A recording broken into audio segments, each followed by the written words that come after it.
Dumelang, guys, welcome to my YouTube channel. I am Renee List, like also go by the name Rennie, and today we'll be talking property.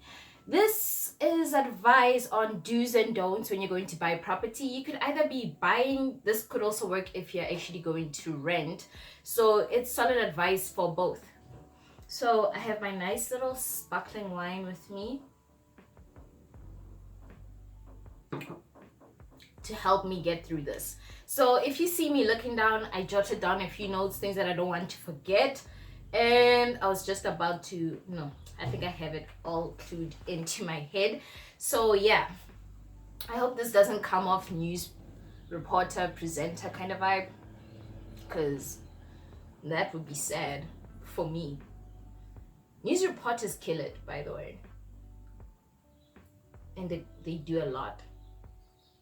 But for me, I'm not trying to be a news reporter. I'm trying to make this as fun, as informative as possible.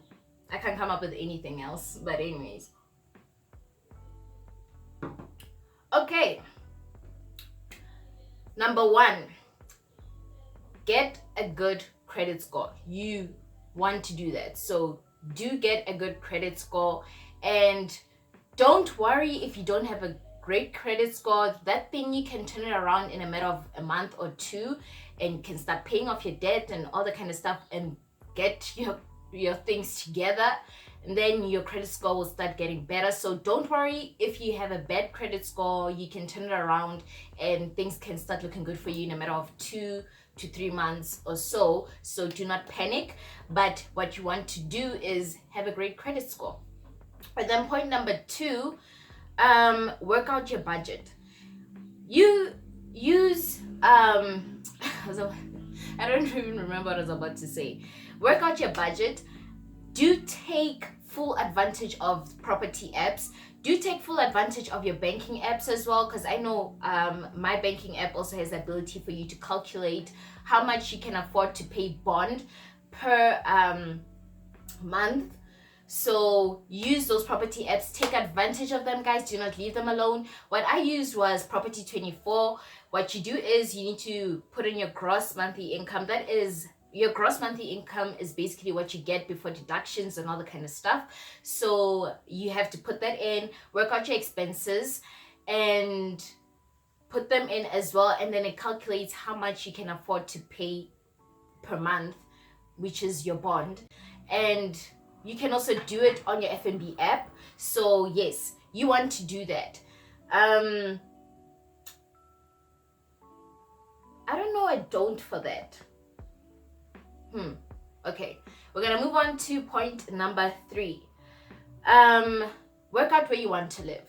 Okay, working out where you want to live, I'm talking about, do not just look for a nice place and then try and live there, and only to find your commute to work or where you frequently go is like 1 hour or so, or more than 1 hour. That is crazy. You don't want to add expenses to yourself, guys. Trust me, I am one person that loves to save money. I like to save, so I'd rather live 20 minutes to where I frequently travel than an hour, just so I can be closer to something that I go to, I don't know, once or twice in a month.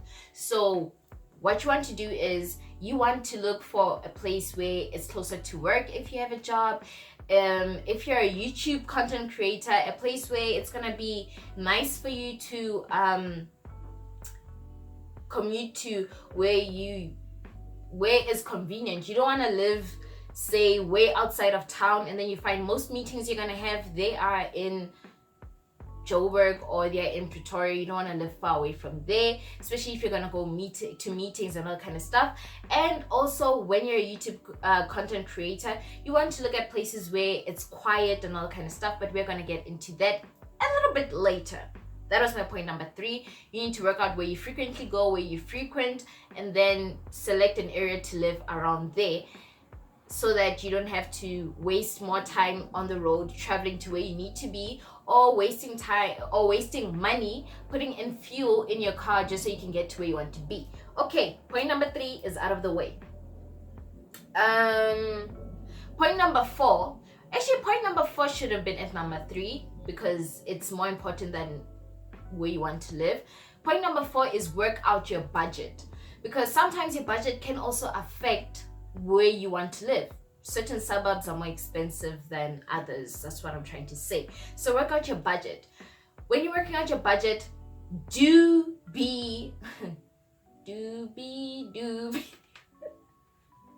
okay, sorry. When you're working out your budget, what you want to do is be strict and be truthful and be honest with your money. Don't lie to yourself. You're not lying to anybody else but yourself. Do not think, but maybe I don't have much expenses. So on my nails, maybe I spend maybe 150, when you know that there are days where you go fancy on your nails and you do funny things to your nails and cost about 350.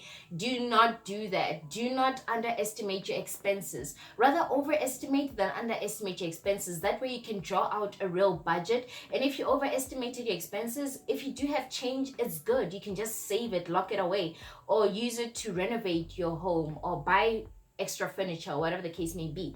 Do not underestimate your expenses. Rather overestimate them if you cannot be accurate, or if you don't know more or less and you think, oh, it's roughly around 2000, maybe 2000 and like 2100 or so. Rather overestimate and make it maybe 2300, just to be on the safe side, because if it's more or less, or you don't really know, sometimes there are things that you spend money on, sometimes there are things that you don't. I know when I buy groceries for myself, or like with my siblings and everything, there are days where I spend over 2000, there are days where I just spend 2000. Not days, like months. And that is affected because some of the things, when I buy them when they're on special, like toilet rolls. You buy 2 packs of 2-ply toilet rolls for 100 and something rands, where else usually you spend it 100 and something rands on just 1 pack. So on those months where they have those specials, I take advantage and I take 2 packs. That way the following month I don't have to buy toilet rolls, because we still have some toilet rolls. So that is a plus minus thing. But what I'll do is I'll usually go with overestimating my expense than underestimating it. So that was point number 4. Once you know your budget and everything and how much you can affordably spend on bond or your rent, and still be financially free, be able to do the things that you like to do, like your hobbies. If you like to go on run marathons, or you like shopping, or you like going out and spending money on food, like restaurants and everything, then you know you're still financially free and comfortable to do all of those things. What I know I like to do is I like to sit at home and order food. So if I'm still able to do that, I am happy. I'm a bit of an ambivert, actually. Yeah, I'm an ambivert. There are times where I go out, like I want to go out, or when I'm out, I live my best life. And then I'm an introvert in a way. I prefer staying home, although when I'm out, I make the most out of it. So I'm an ambivert in that way. So anyways, now that we know what we are, not that it makes sense for me to mention it in this case, but anyways, we're going to keep this nice and short and we're going to keep it moving. Point number 5, know what you want in property. I'm talking about, do you want to live in a townhouse? Do you want to live in a standalone house? Do you want to live in an apartment? What kind of living do you want to do, you know? So work out what you want, like your living. And me saying this, I'm also including where you want to live, in a sense of, do you want an open plan house? Do you want tiles, or do you want wooden floors? Do you want a shower without a bath, or you want both? Do you want 2 bathrooms and other kind of stuff? You're going to draw up all these things. Do know what you want in property, so when you start property hunting, you know what you're looking for, you know what makes the cut for you, what doesn't make the cut for you. You know how to filter your searches, that I want a 2-bedroom house or a 3-bedroom house, or whatever the case may be. So filter out what you want. Do not think you'll find everything you want in property. There's some things that you're gonna have to settle on. So draw up the things that you need, yes, so that you know things that you're willing to compromise on and things that you are not willing to compromise on. In my case, I'm not willing to compromise on carpeted floors. I hate carpet, so I'd rather have tiles.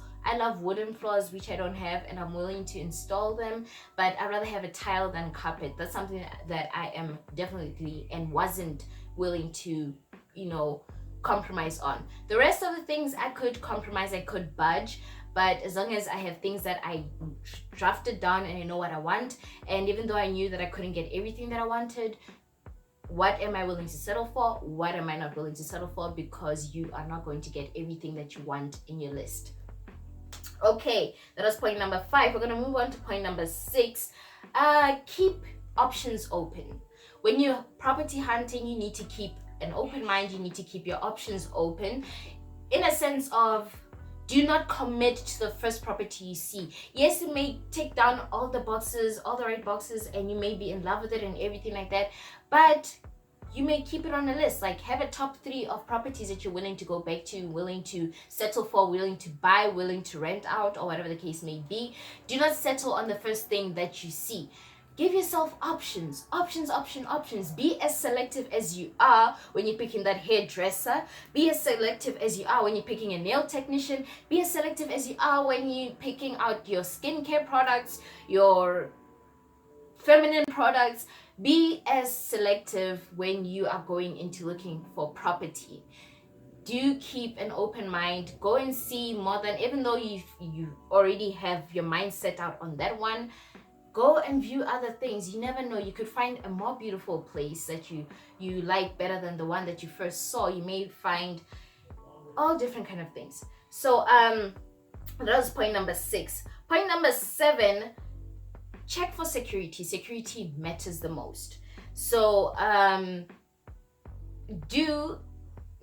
this may sound funny, but do drive by the area that you're considering to rent at nighttime. Because yes, during the day when you go view the place, management is around, security guards are woke, and they're also being watched, and things seem light and airy, things seem good, things are just great. But then you never know at nighttime what kind of vibe it is. Maybe they don't care about noise complaints. You get loud neighbors and they let them do as they please. There's traffic at the gate. You don't even know what the traffic is for. And sometimes some areas feel a bit unsafe at nighttime. So it's a perfect time to actually go and drive by that area at night.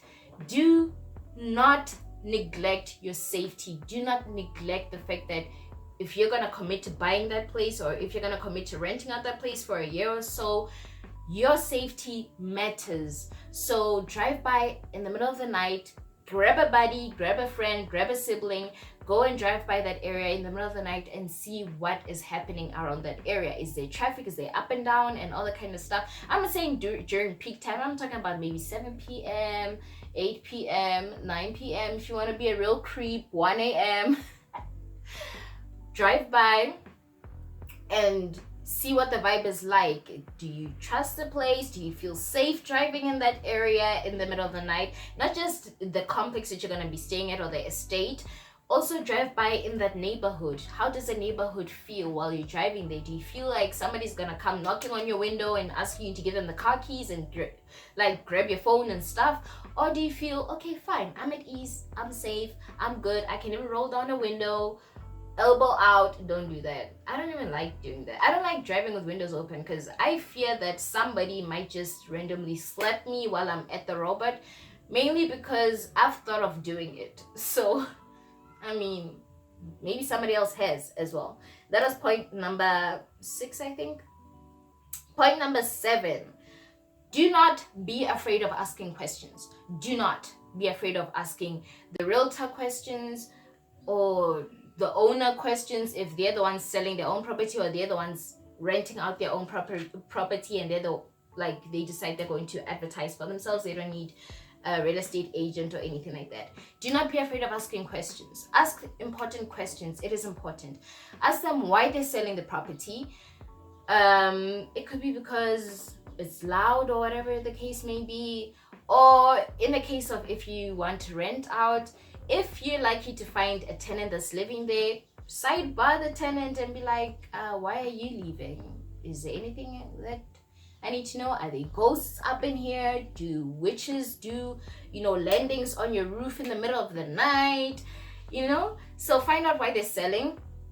Another thing, find out how many square meters the building is. It's good to know that. And then ask about levies. If you're going to be an owner, ask about the rates and taxes and the levies and all the kind of stuff.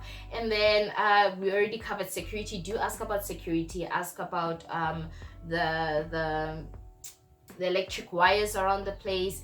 Are they covering the whole area? Do ask to walk the premises as well, so you can see it for yourself. I wouldn't suggest you test out if the electric wires do work, but some companies some complexes may have them, but they are off. So to try and ask, maybe they'll be honest. I do not know. Maybe there's a way for you to test it out, but do not kill yourself. I'm not condoning you touching it or anything like that. So that was point number 7. Point number 8, get pre-approved at the bank for a loan. While you're getting pre-approved for a loan, that will show you how much the bank is willing to loan you.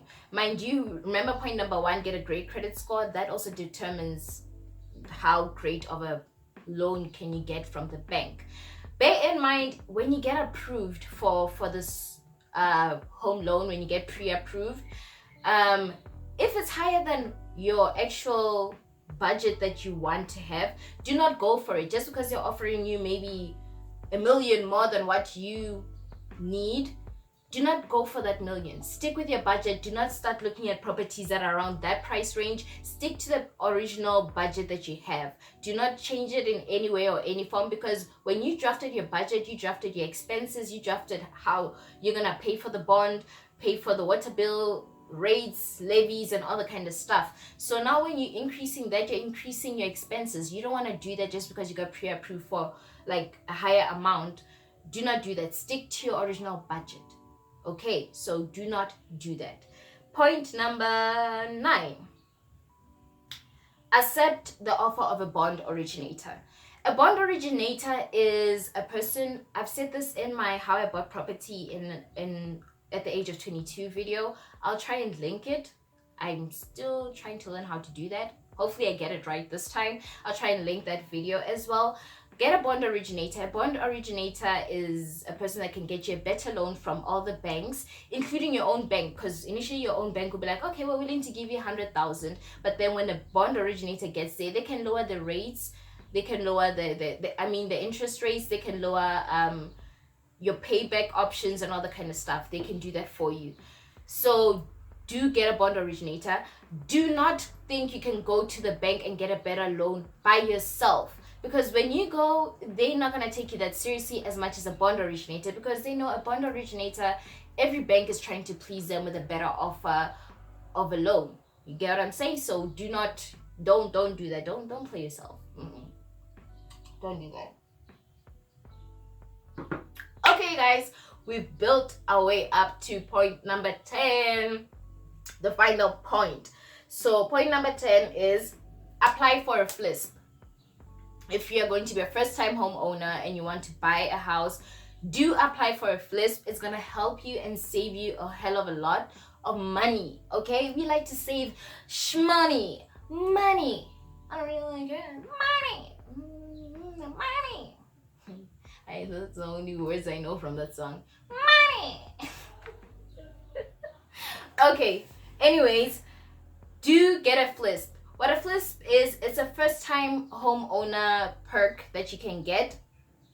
I forgot what it stands for, but anyways, it's the government condoning people buying property. They're trying to help you guys out because they're all for it. They like it when you guys are buying property.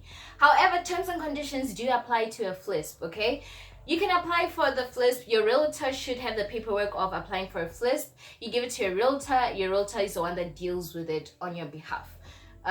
Or you give it to the bond. I think they give it to a bond originator, but however, you're not the one doing the ups and downs of the paperwork. All you do is fill out the paperwork, sign it, and all the kind of stuff. So do not worry about having to go up and down looking for a FLISP and everything like that. In order to get a FLISP, you should already know where you want to live, like the area that you want to live, and you want to buy property. So they have a backings of, okay, this person's looking to buy property here. They already started the paperwork of buying this property. So yes, we're gonna assist them. Don't think you're gonna be like, oh, I'm thinking of buying property and then I'm going to sign up for a FLISP.